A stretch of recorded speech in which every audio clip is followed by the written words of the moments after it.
I was condemned to burn alive, not for murder, not for treason, for a prayer I refused to stop praying, and a knee I refused to bend.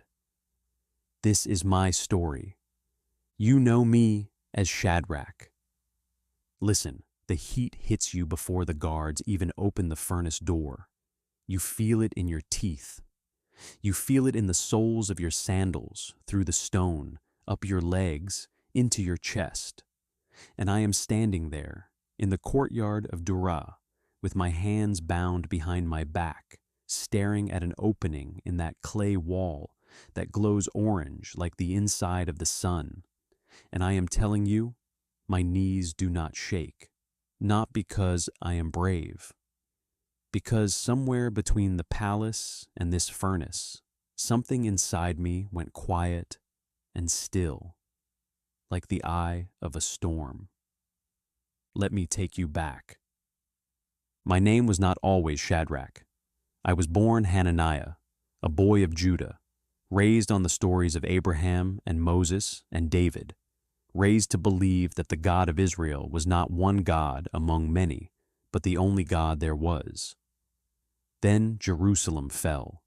Nebuchadnezzar's armies swept through the city like a flood tears through a riverbank, and I was taken, dragged from everything familiar, my home, my language, my name, and marched to Babylon in chains, along with my friends Hananiah's brothers in spirit, Mishael, Azariah, and a quiet, steady young man named Daniel. They renamed us, stripped the names that spoke of our God, and replaced them with names that honored theirs. I became Shadrach, command of Aku, a moon god I did not serve and never would. They fed us from the king's own table, rich food, wine poured like water, trying to soften us, to Babylonianize us from the inside out. And I remember lying awake those first nights in the palace, staring at a ceiling carved with strange gods, thinking, they can change my name. They cannot change whose I am. Years passed. We rose, Daniel to a place of high honor, and Mishael, Azariah, and I appointed over the affairs of the province of Babylon. We built lives there, wives perhaps, neighbors, a rhythm to our days, grain counted, taxes recorded, disputes settled beneath the shadow of ziggurats that scraped the sky. I want you to understand, we were not looking for a fight. We were just trying to live faithfully in a land that was not our own. Then the king built an image, 90 feet of gold, standing on the plain of Dura, catching the sun so fiercely you could see it flash from miles away. And the decree went out, when the music sounds, the horn, the flute, the lyre, the whole orchestra of the empire, every person, every nation, every language must fall down and worship the golden image Nebuchadnezzar has set up. Whoever does not fall down and worship shall immediately be cast into a burning fiery furnace. I remember the day the herald read it in the square. I remember the way my stomach dropped, not with fear exactly, with recognition, like a door closing somewhere far off, and I already knew which room I was standing in. Mishael found me first. "Did you hear?" he said, and his voice was low, careful, the way you speak when you already know the answer will cost you something. "I heard," I said. "They'll be watching us. All eyes will be on the Jews in this province." He didn't need to finish the thought. We both knew. Some men had been waiting for a reason to bring us down. Jealous of our positions, resentful of foreigners holding authority in Babylon. This decree was a net cast wide, and we were exactly the fish they wanted, caught in it. The day came. The plain of Dura filled with a sea of people, governors, satraps, treasurers, judges, every official of every province, standing shoulder to shoulder, before that towering, blinding image. I remember the smell of trampled grass and hot metal, the murmur of 100 languages, the nervous energy of thousands of people who did not want to be there any more than we did. Then the music began. Horns first, low and resonant, then the higher cry of pipes, then strings, then the great crash of every instrument together, and the whole plain dropped to the ground like wheat falling before a scythe. Thousands of bodies, all at once, faces to the dirt. Mishael, Azariah, and I stood. I will never forget that feeling.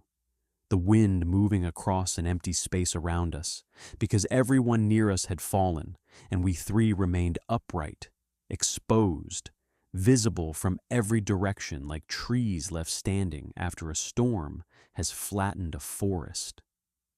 My heart was pounding so hard I thought the men beside me could hear it. But my feet did not move. My knees did not bend. It was not defiance for defiance's sake. In that moment, something ancient and unshakable rose up in my chest. The words we had said as children, the words that formed us. The Lord your God, the Lord is one. There was no image of gold that could stand in that place. We were reported before the music even finished. Nebuchadnezzar's fury was a living thing. His face, I had seen that face pleased, thoughtful, even generous. I had never seen it like this. Twisted, dark, trembling. He gave us one more chance, an act, I think now, of something almost like mercy tangled inside his rage. If you do not worship, you shall be cast immediately into the midst of a burning fiery furnace. And who is the God who will deliver you out of my hands? I felt Azariah's shoulder brush mine, and I remember the words leaving my mouth before I had fully decided to speak them, though I meant every syllable. O Nebuchadnezzar, we have no need to answer you in this matter. If this be so, our God whom we serve is able to deliver us from the burning fiery furnace, and he will deliver us out of your hand, O king. But if not, let it be known to you, O king, that we will not serve your gods nor worship the golden image which you have set up. But if not, those three words are the hardest and truest words I have ever spoken. Because faith is not believing, God will always rescue you from the fire. Faith is believing he is still God, even if he doesn't. The king ordered the furnace heated 7 times hotter than usual. The soldiers who threw us in died from the heat of the doorway alone. I saw them fall, and I remember thinking, with a strange, floating calm, so this is what waits for me. We were bound, fully clothed, and thrown into the blaze. And then I felt nothing burn. I felt heat, yes, distant, like standing near a hearth on a cold night. But my skin did not blister. My robe did not scorch. The ropes that bound me fell away like they had never been tied. And I turned, and Mishael was beside me, walking, unbound, unafraid, and Azariah beside him. And there, walking with us, was a fourth, someone I had not seen enter, someone whose form, the king would later say, was like a son of the gods. I do not have words worthy of that presence. I only know that fire could not touch what fear could not break. Nebuchadnezzar himself called us out by name. Shadrach, Meshach, Abednego, servants of the Most High God, come forth. And when we stepped out onto that scorched ground, the governors and satraps crowded close, and there was not a hair singed, not a robe changed, not even the smell of smoke on us. I want you to hear this. Whoever you are, wherever you're standing right now, in whatever fire is closing in around you, God does not always keep us from the flames. Sometimes he walks into them with us. And sometimes the very fire meant to destroy us becomes the place where his presence is most undeniable. Whatever furnace you're facing, sickness, loss, fear, a decision that will cost you something dear, you are not walking in alone. Stand, even if your knees shake, even if you don't know the ending. He is able. And even if not, he is still worth it. If you have been blessed by this story, subscribe, like, and share it with a friend.